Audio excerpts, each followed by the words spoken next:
Broadcasting live from atop the Rocky Mountains, the crossroads of the West. You are listening to the Liberty Roundtable Radio Talk Show.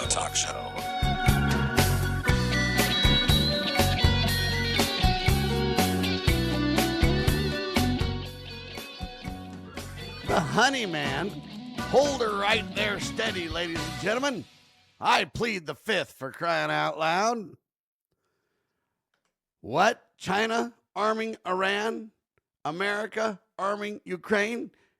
Welcome to the war. Happy to have you along, my fellow Americans. I'm Sam Bushman with the Honest Money Report. In the room, Curt Crosby, affectionately known as the Honey Man, well known for incredible constitutional commentary and more. Localhoneyman.com. We've also got Heath Perkins with us. He's the money man, working on helping people understand precious metals. Been doing it for a long time with our dear friends at freewatercoinco.com. Welcome back. Curt, what do you say, sir? Welcome. Buenos dias. Greetings and salutations. Howdy, howdy, howdy. Thank you, Sam. You're very welcome. Do you know Spanish, Heath? Very little. Un poquito. All right. I'm just saying, hey, man, I like Mexican food. How's that? There you go. Yeah, me too. All right, let's talk about the economy because it's straight up top billing. Fed holds rates steady as inflation fight continues. Divisions in the Fed grow. It was a 9-3 decision. Some want to hold it steady. Others want to increase it, but Donald wants to decrease it. I just simply want everybody to quit thinking they need to control it and let the free market govern it. Heath. Completely agree. The more that you have meddling involved in the markets, the more you have you're kicking this can down the road, and the larger the issue is going to be down eventually. So if we don't address things in a free market situation and allow reality to hit, like for instance, part of the issue we saw with the housing market and the housing market going through the roof was that the free market was taken away back in 2018, and the Federal Reserve started buying up all the bad debts off the bank's books, including all the bad mortgages. So instead of those mortgages, those homes coming back to the market in a free market manner and allowing the repricing and restructuring of where a home value should be, they negated it completely. We didn't have foreclosures come in the market. We didn't have a resetting of valuations of homes, and it just continued to grow and grow and grow. We've lost that ability to have, a buyer's realtor go in there and say, hey, no, this house foreclosed on and it was this price. You need to bring your price down to a realistic valuation based upon these foreclosures that we're looking at as comparables. And so, again, free market needs to be a part of these things. Free market needs to not be meddled with. And the more you meddle with it, the bigger the issue gets. Like our home prices shouldn't be as high as they are, but due to the Fed buying up all the bad assets and these bad mortgages, we've seen house prices just continue to increase without any kind of a check in place that would allow it to bring back down that value to a realistic area. So yeah, every time you mess with the free market and don't the free market do what it's supposed to be doing, you're putting excess pressure on something else that's going to pop eventually. And the housing market popped when you didn't allow, again, those foreclosures to come to market. So one example there. Thank you, Heath. Down to the field, the referee's throwing a foul, blowing the whistle on the Fed. Curt? Well, that's right. Everybody talks about what to do with the Fed. I can tell you one thing. Just shut it down and let it go home. Foul ball one more time. The Federal Reserve messing around with the free market, as Heath would say. In a couple of recommended readings for you, Ron Paul's In the Fed book. You got Creature from Jekyll Island. There's plenty of ways to learn about what we ought to be doing. And by the way, the Constitution, they brought it up quite a bit with Fauci, but the Constitution says in Article 1, Section 10, no state shall make anything but gold and silver coin a tender in payment of debt. So it's pretty easy to know what we're supposed to be doing if we'd only do it. Amen to that. Now, President Trump has talked about, the Federal Reserve and been very critical of the Federal Reserve, but he hasn't really come blatantly out and said we ought to shut her down. I wish he would do that, and I really wish leaders in Congress would stand up. The only one that do so that I know of so far, really boldly at least, is Rand Paul and Thomas Massie are the two that have at least done more than most on that, Curt. Well, I couldn't agree more. And of course, there'd be a lot more if you just bring up the issue. At least they could even, suggest in the days that we are living where we got Bitcoin and all these other things, they could even recommend that maybe they look at Abraham Lincoln and JFK as examples. And, if you don't want to immediately go right to silver and gold, you could at least, instead of having the Federal Reserve print up paper money, you can use the United States notes from during that time, from Abraham Lincoln to JFK, that were used. And, it's money at least that doesn't have interest attached. Yeah, we could have the Trump note that doesn't have any interest attached, right? Sure, you bet. And even better than that, Heath, you know what Curt coin is, don't you? I don't. Curt coin is constitutional currency. It's money. It's a gold, silver, and that's all. Yeah. Is that Curt coin, Curt? That sounds good to me. Nice. All right, what do you say though, Curt? We're saying, Heath, we're saying, look, it'd be great to go to constitutional currency, but in the interim or along the way, we could, release the Trump note, which would be kind of like the JFK note, or the, which would be American currency or U.S. currency that wouldn't have interest attached to it. That wouldn't be perfect, but it would be a start, right? Yeah, no, we could definitely do that. So JFK used the silver reserves the United States had back in 1963 with executive order. It's 7 ones and a 0, where he took 80 billion, and he took 80 billion worth of silver and issued 80 billion red seal notes, which are U.S. Treasury notes. These U.S. Treasury notes, we don't get charged interest. We actually get to charge interest. So the government gets to charge the banks interest, and that was prior to the Federal Reserve. That was how the federal government would actually fund itself, was through the interest that banks would be paying it from it issuing the money supply, instead of a private bank like the Federal Reserve issuing the money supply and us paying that interest. So JFK did this. Donald Trump has the ability with. So back in 2008, we bought Fannie Mae and Freddie Mac.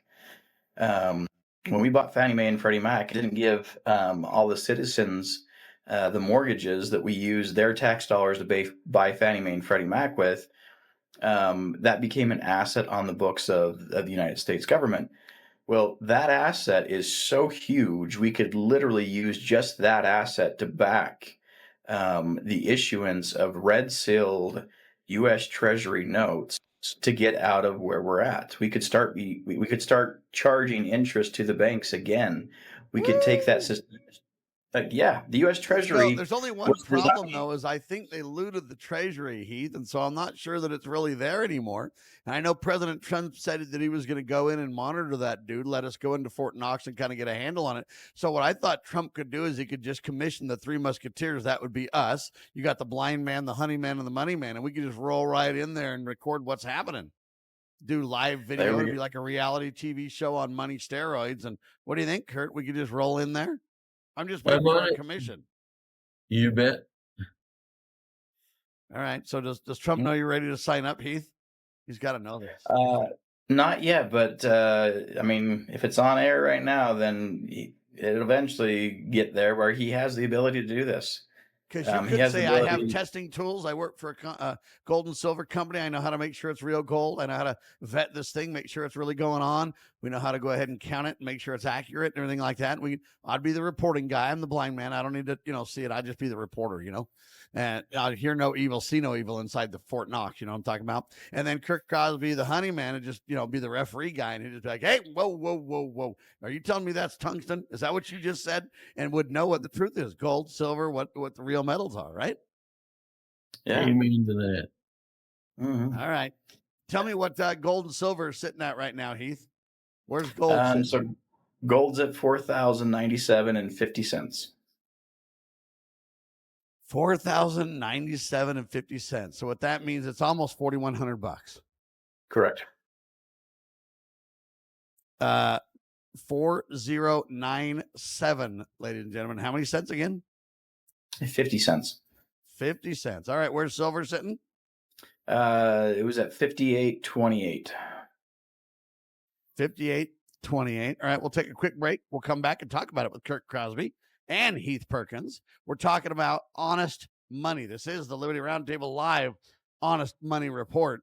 And that means freewatercoinco.com, everybody. You've got a friend that can help you understand and get involved in precious metals to make sure you protect your portfolio. This is Liberty Roundtable Live. The funny man. I guess I'm not going to go by the blind man anymore. I'll go by the funny man. How's that, ladies and gentlemen? Yes, indeed. The Fed holds interest rates steady. Some want to lower it, like Donald and company. Others want to raise it, like who knows who. All the Federal Reserve leaders, at least 9 out of 12. I want them just to keep it a hands-off. Is what I want to happen. Curt Crosby, the referee, wants to shut them down. Heath Perkins wants the free market to work. That's what I think we all want. But the last thing I want to say about the Federal Reserve is not only did they hold the rates steady, but they said, hey, come next couple of months, we're going to be raising the interest rates. I don't think Donald's too happy with the guy they put in place of what's-his-face, right? I don't think Trump's too happy. I think Trump wants the interest rates to go down. And it's interesting, though, he's not mentioning a word about it, Heath. Yeah, it's Trump wants what makes everyone happy with him. He wants the populist move, which is, decreasing the interest rates. The downside is Trump in 2020, when we had the whole COVID issues, he started giving out all that money, the helicopter money, with $600 here, and everyone who was on unemployment an extra $600 a week. When he did that, the inflation that we've seen over the last years, mainly during Biden's administration, because it takes about 18 months for inflation to really hit, that's what happened.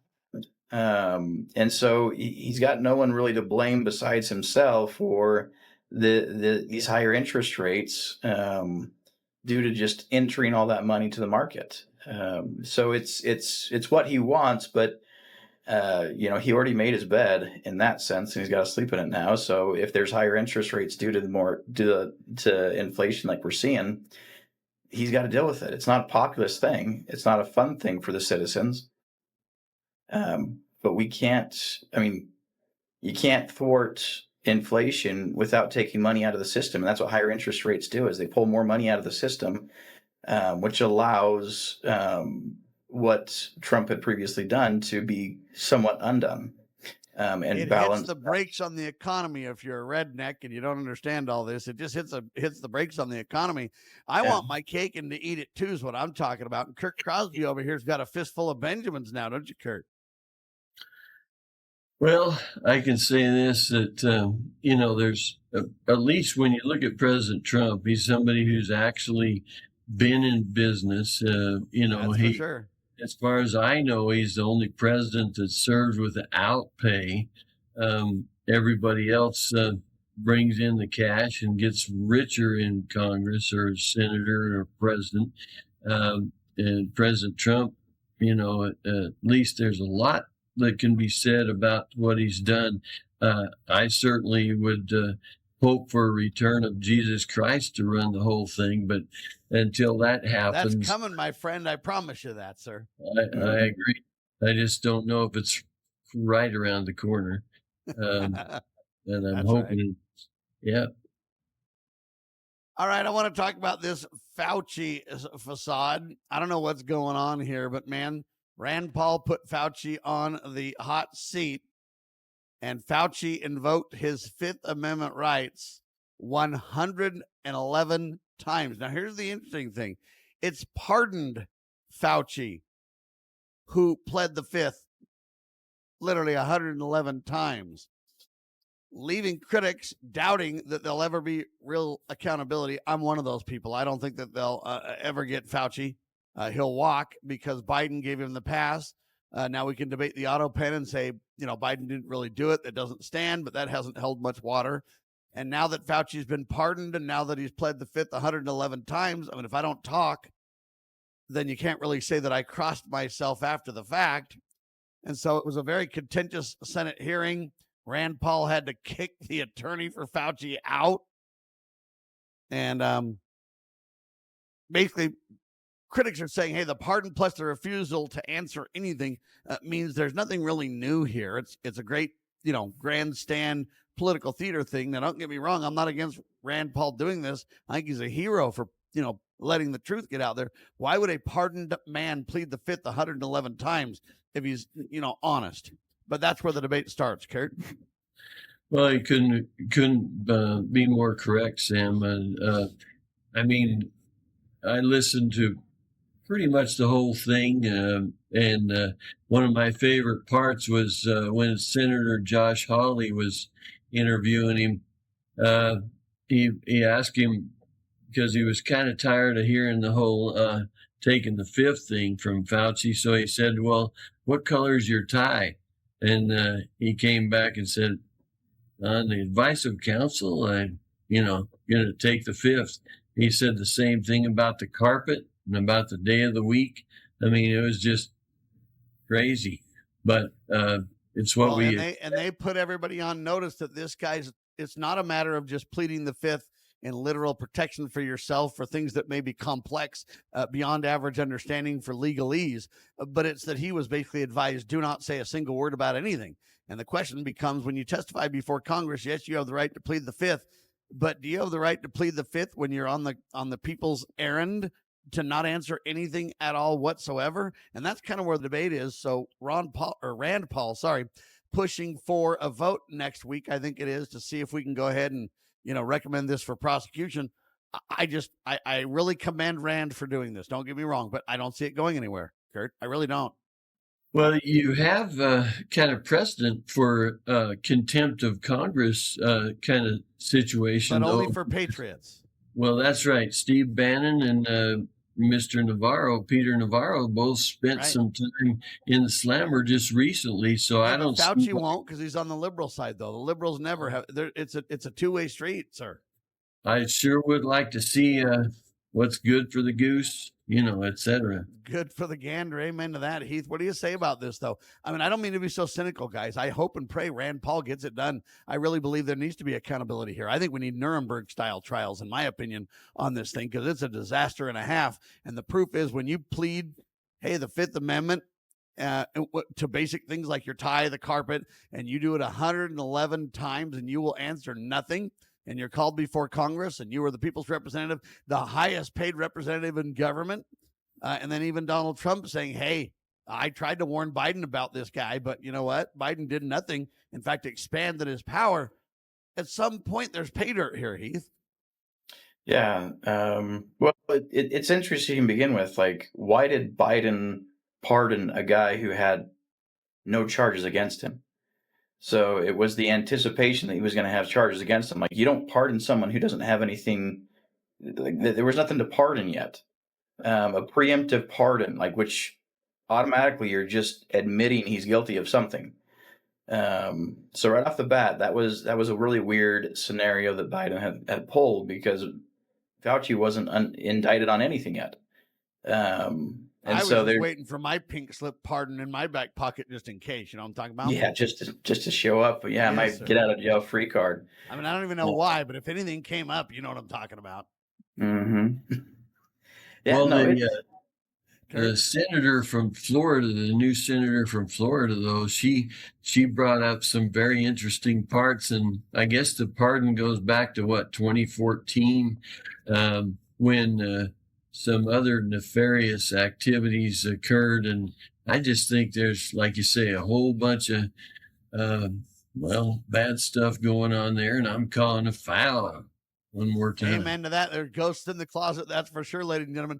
Now, what's interesting is you bring up the Florida senator. As far as I understand, DeSantis and company over in Florida say they're going to start investigating Anthony Fauci because of what we've seen now. So, I don't know where this is going to go. I pray we get action here. But I have my doubts. I just know that there's two classes. There's all of us, and then there's the special inside liberal class that there's no, Bill Clinton can flat out rape people.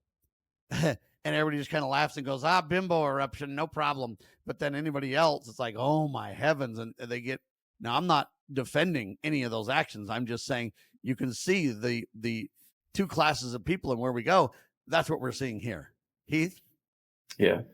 No, it's always been a one-sided, favorable situation for the liberals. They literally can do pretty much anything, and the news is on their side. It's a very difficult scenario to watch because it's just insane. Like you can't be liberal and maintain your sanity because your foundation changes whenever you want. So, like for instance, before COVID, you had it's my body, my choice. After COVID, it's not your body, it's not your choice. For grandma, you get that shot. And so when your foundation can just change at any minute, you can't be logical. You can't have a sane argument, and you literally have to become insane to continue going down that pathway, because you can change your foundation at any moment whenever they want you to. So it's not it's a very dangerous path to take, because if you're following that understanding, like you literally will jump through any hoop or change any direction when they ask you to, and that literally will cause insanity. That's the only reason that the Republicans have any kind of logical argument, is because they have somewhat Christian foundations where, yes, murder's murder.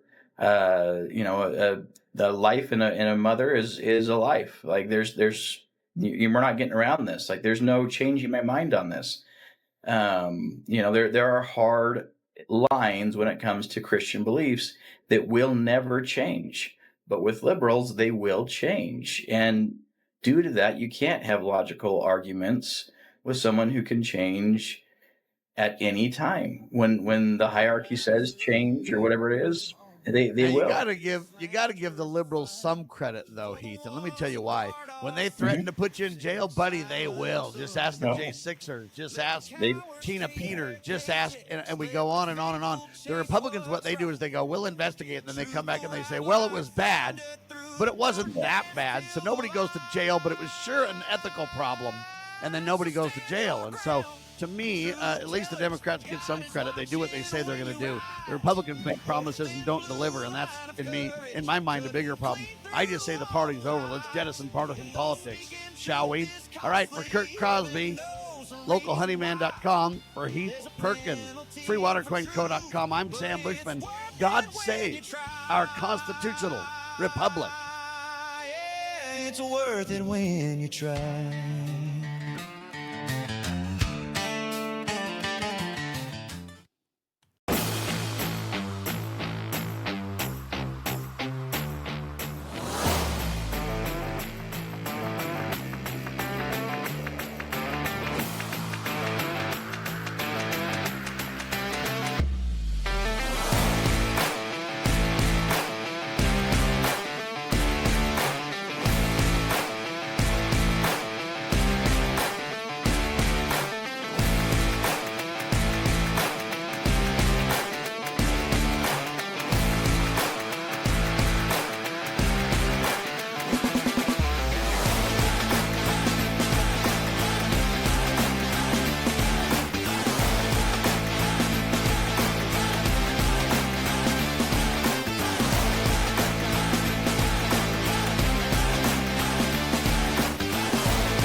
Happy to have you along, my fellow Americans. Curt Crosby, Heath Perkins, Sam Bushman, breaking it all down for you. I always keep an eye on the Honest Money Report, ladies and gentlemen. Gold, $4,097.50. Silver, $58.20. And so we're seeing that gold and silver's off compared to some of the highs, but it's still maintaining double what it was just not too long ago. So keep that in mind. Very interesting tidbits as we compared hamburgers a couple of days ago, 15 cents for a hamburger back in 1964. 15 cents, everybody. It was a small hamburger, though, about a tenth of a pound of beef in one of those. And so we have bigger burgers today, but nevertheless, very interesting to compare. Fed holds interest rates steady, but they say they're going to probably be increasing interest rates very soon. So we'll keep an eye on that. Fauci pleads the fifth 111 times after he even had a pardon. You say there's nothing there? Okay, good luck with that one. All right, U.S. launches new wave of airstrikes against Iran. Well, Russia launches new waves of airstrikes against the Ukraine. The Pentagon says U.S. forces struck multiple Iranian military targets, and they are responding to a surprise attack. It's another escalation in the conflict. And I want to just kind of take a poll here of what we think of the war here. I'm a constitutional guy, and we didn't constitutionally declare war, so I don't think we should be there. Now, I know some would say, well, Sam Trump had to do it. There's a big threat out there, and Congress for sure wouldn't go along. I still am the guy that says we got to look to the supreme law and obey it. And if you really have a case, President Trump, you need to go to Congress, lay out that case. The Congress needs to go to the American people, because going to war is a very, very difficult discussion. It's easy to get in, very hard to get out. Curt, your thoughts? Well, that I agree with you that there are a number of different reasons for that situation. One of the key things to keep in mind when it comes to wars and rumors of wars is, frankly, it's big business, Sam. It's called the military-industrial complex. And one thing about the Iranians or the Persians, whatever you want to call them, they've been in war for a long time. But, look behind them most of the time, you're going to see the bankers or the world bankers that, they love a good war. And, I understand the situation, at least part of it, about the nuclear situation and that kind of thing. And bad guys will be bad guys. All I can say, at least when it comes to the political leadership in America with President Trump and the others in his cabinet, I'm grateful for them, at least as compared to our given other options. Yeah, you don't want Kamala in charge of the war there, Curt? Okay. Well, I agree. Yeah. All right, Heath, what do you say about this, though? It's an interesting dynamic. It's very complicated. I agree. The sad part is we don't have the intelligence that Trump and others in the cabinet have, so it's pretty hard to play armchair quarterback. I just know that the rule of law matters. So that's kind of where I am on it, and say, hey, I don't even begrudge if we need to do certain things. It's how we go about it sometimes that I always want to make sure that I teach to the ideal. Now, I know we live in the real sometimes, and it's not quite the ideal. I get it. At the same time, I always want to be the guy standing up for the ideal, standing up for peace, standing up for using the supreme laws that's intended, etc. But look, Heath, I want to get your take on this, where you think we are, and then I want to also tie this to the economy, because the economic reality of this is very, very serious, right? Correct. Yeah. Opinion on this one, again, follow Constitution. If Congress doesn't vote on it, we shouldn't be where we're at. Give them the right to vote, make them actually put their name to something, whether or not we agree or disagree with it. If they put their name to it, then we can do something about it. If they don't have that liability of actually putting their name to it, then we don't know if they're for or against, and we can't do anything about it. So to just go in there and go to war. I mean, we haven't declared war since World War II, and we really haven't done very well at war at all, because we haven't gone in with the purpose of actually winning. We've gone in with kind of just being, the kind of the world's police force. And so it's a struggle to see us go to war. It's a struggle to see. I've got multiple family who's been in Afghanistan, Iraq, and other places, and war changes people, especially if they're not mentally convinced that that's exactly what they should be doing at the point. Like, if you're defending your home and you're defending your family, you have this conviction within you that what you're doing is for the betterment of you and your family. If you're overseas and you're implementing rules that someone else just handed you from a chain of rules, a command, um, you don't quite have the conviction, and then people kind of lose their, I don't know, like they kind of get a little disenfranchised with being over there. Well, and they even wonder if what they're doing is moral and right and good. And that's where I think that's why the founding fathers put it in the hands of Congress to do this. One, they control the purse strings for money. And so a lot of people would criticize Trump for doing this and say, hey, he violated the Constitution. And that may be so. But I don't know the intelligence behind what he did. Here's my take on it, though. If Congress knows or believes that we should be in war, and they must because they're not reining in the president, then they have an obligation to stand up, make the moral case, and give President Trump the support he deserves and the money that he deserves with objectives. Here we're going in. Here's what we're going to do. Here's what we're going to get done. And then we're going to get out. And okay, I believe that Donald Trump deserves, if we're supposed to be there, and it seems like Congress thinks so, otherwise they'd rein him in and defund it or stop him or something, and they don't. So if they believe he should be there, then they have more intelligence than I do about it. And I don't mean smarts. I just mean they have more facts that they've been, privy to.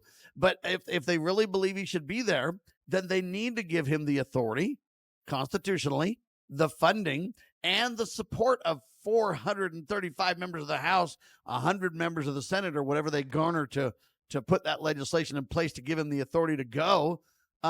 He needs that moral support. I mean, I don't think there'd be near as many Americans criticizing it if it went through Congress. If Congress said, yes, we got to be there, this is a serious threat. And if the people then understood, I think it's making the moral case, Curt, that's key here. That's exactly right. And, the Constitution has been brought up quite often with the whole Fauci thing. I mean, they could say, hey, look at this part about war in the Constitution, the declaration of war. And like our old buddy Bo Wright said, hey, I'll lead the Congress if they're ready to go in for war. And I suppose President Trump could do the same thing.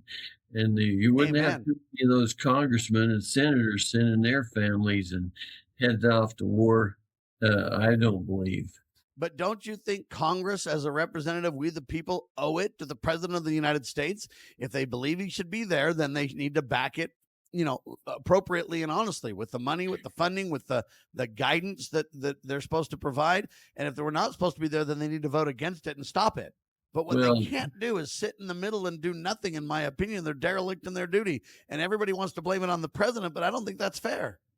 Well, and if you're talking about dereliction of duty, one more opportunity to call foul on Congress. I mean, the guys, they've been derelict at their duty for years. And if you're talking about following the money, look who funds them. The guys that basically want war are of course, the guys who funds most of the congressmen, I believe, senators as well. Sad but true. So Curt Crosby's throwing so many fouls out here, Heath, that I think that Congress probably fouled out of the game. Maybe we ought to unelect these clowns and elect somebody who will do the due diligence of the people. Yeah, completely agree. The struggle we do have, though, is, I've spoke with individuals who've been around Jason Chaffetz a lot, and when he was out there, he was a congressman for Utah, and when he was out in DC, his statement was, I couldn't get anything done. Everyone just stonewalled you.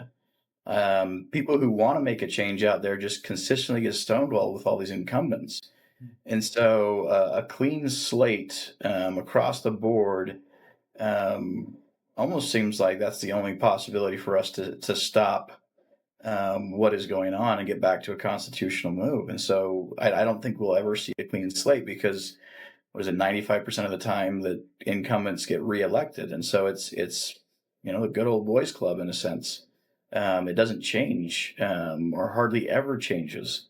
And it's usually whoever has the most money that comes with their war chest that actually wins. And so You got special interests are always involved with that. So it's That's difficult. why I've come up with the phrase, ladies and gentlemen, when in doubt, vote them out. I'll tell you that right now. So we have some strange players. We have Russia weighing in on things. We have China weighing in on things. I'll get to that when it comes to the war. What is this going to mean? Are we on the brink of World War III, ladies and gentlemen? You're watching Liberty Roundtable Live. Right, so America bombing Iran, Russia bombing Ukraine. There's an exclusive, though, that I find interesting in this whole dynamic. It's from Reuters.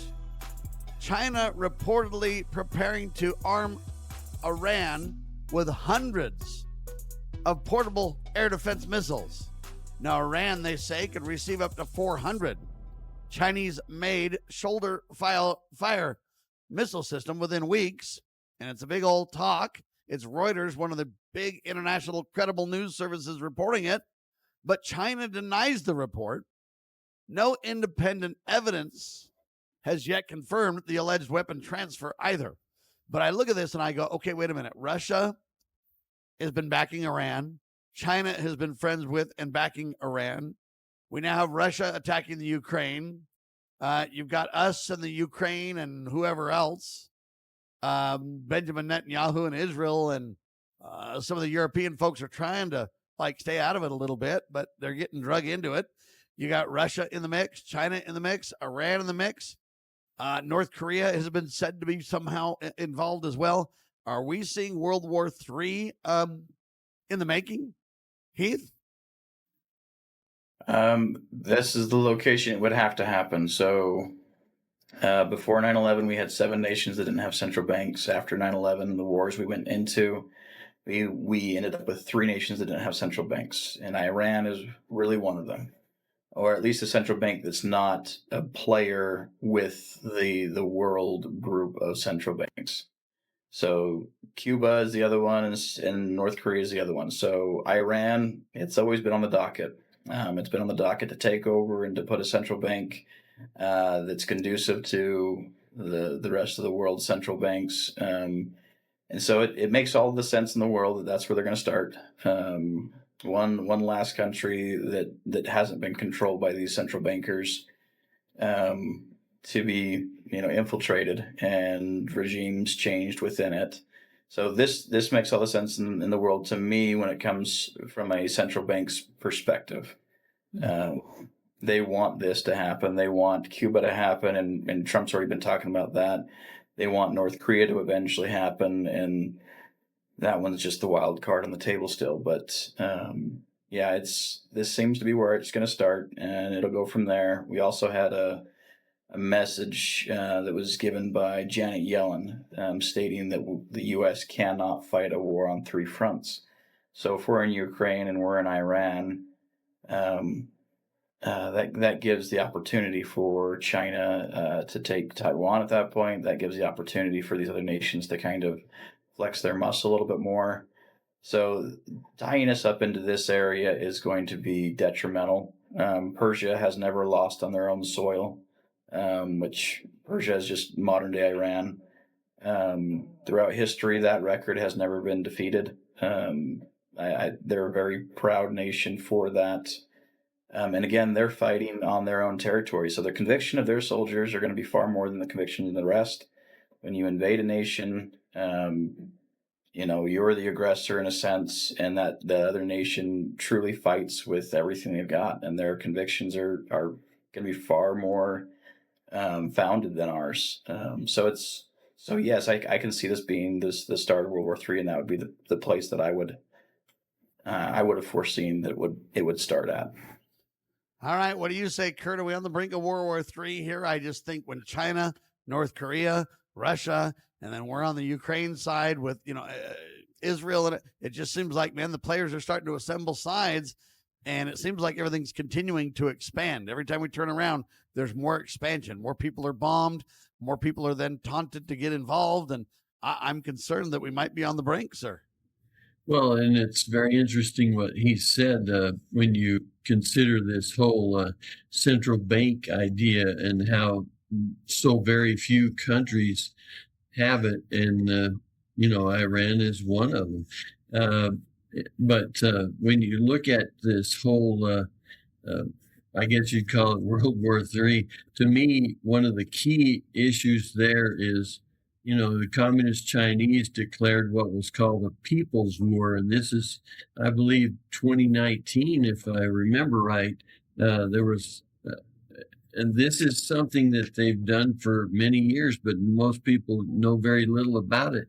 The communists, or I'd call them the kingmen and the Gadianton robbers, basically are going towards running the world. And, so you've got the free men, or the guys that hope for freedom on the one side, and then the guys that want to, control everybody on the other side. And that world war is going on. It's been going on for a long time, I think. I don't know if it ever really stopped or started. I don't think it really stopped, and I'm just saying that it's expanding, and I don't know how we're going to be able to really back out of it at this point is part of the problem.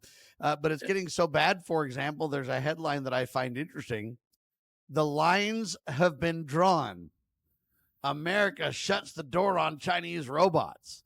And so what they're saying is, hey, a lot of these Chinese robots are getting powerful enough to where we can't just have them in America because, they're, full of dangerous, hacking capable AI software and more. And what will that do to our infrastructure and things like that? And so they're banning these new robots, saying they're a big security concern. And I look at that and I kind of go, wow. And then we start to ask the question of how entrenched is the Communist Chinese in America already? Are we already beyond stopping them? Have they already got all kinds of ways to bring America to her knees in terms of, power plants? And I mean, we've got Chinese technology in just about everything these days, it seems. And so you kind of look at it and go, well, we've got Chinese police stations in America. We've got, their reach is tremendous, Heath. And do you believe this is as big of a concern as the Trump administration is making it out to be? I think it is. Yeah, no, I definitely think so. The world is run on data, and whoever can lock you out of that data or lock you out of your systems controls all of it. So yeah, Russia and China have both been sitting back and breaching certain networks for decades now, with the intent of utilizing that in a single moment. For instance, like when you want to bring America down, the easiest way to do it is bring the infrastructure down of America. Our systems, our data systems, everything else that we have can be hacked, and in my mind has already been hacked. They're just waiting for the signal to actually do something with that information, and to utilize that against us and to weaken us at that point, to where they can, get away with whatever else they want to do at that point, because we're now, trying to patch everything back at home. So, and Curt Crosby, it seems like the bots are fixing to vote in November, buddy. Well, you have not only that, with the machines controlling the elections, et cetera, but you have so many of these students from abroad. If you're talking about the Chinese, I mean, you have, as far as I know, hundreds of thousands of them in our American universities, and they, as far as I understand, they signed some kind of pledge that basically they'll work as spies as they live here. So, is the enemy within the gates? Not only do we have, what I'd call turncoats in Congress and senators, and even in some, like with the Biden administration, I think the Chinese were controlling that very well. And so we've got troubles within our gates for sure. Do you think Benjamin Netanyahu is a war criminal? A lot of people were saying he should have been arrested when he came to America, along with Alinsky. Well, I'd sure arrest the mayor of New York before I'd arrest Netanyahu myself, because I think we got communists running, a number of our own big cities, which there's the place we ought to start rather than trying to fix Israel. What do you think? You think we arrest Benjamin Netanyahu and some of these other people, Heath? He's in trials right now, and the only thing that's not continuing the trials that he's in is because he's in war, and so he can opt out of continuing the trials until these wars are finished up. And so he's already being tried in his own country for war crimes and things like that. So this isn't it wouldn't be us, having to do this. I mean, he's already on trial. So.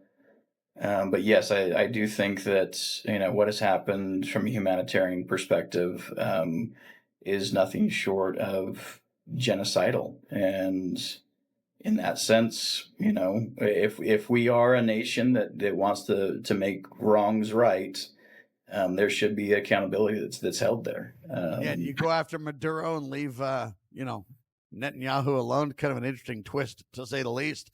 At the end of the day, though, ladies and gentlemen, my vote is for Jesus Christ. I do believe that if we keep the commandments of God, if we as a country turn to God Almighty, the ultimate lawmaker, and pray for peace and stand for peace and turn to him and repent, he promises us he'll heal our land and protect us. And I think, when there's enemies on all sides, as we see in the Bible, when they turn to God, they're protected. And I think that's what we in America need to do first and foremost. Curt?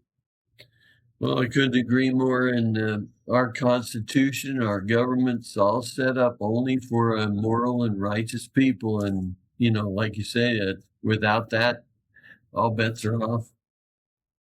All right, Heath, any final words about the economy? What's going to happen here? Is oil just going to go through the roof and we're not going to be able to drive around anymore?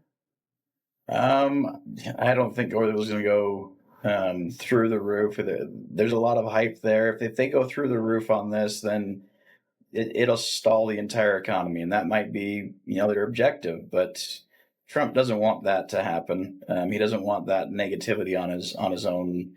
And the real key in my mind is to prevent the Democrats from sabotaging Trump on that front for sure. We better stand for the truth and create transparency and accountability. I'm telling you that right now, ladies and gentlemen. For Curt Crosby, localhoneyman.com. For Heath Perkins, freewatercoinco.com. I'm Sam Bushman over at libertyroundtable.com. You know what? Our goal is to promote God, family, and country everywhere we go. Will you help us? God save our constitutional republic.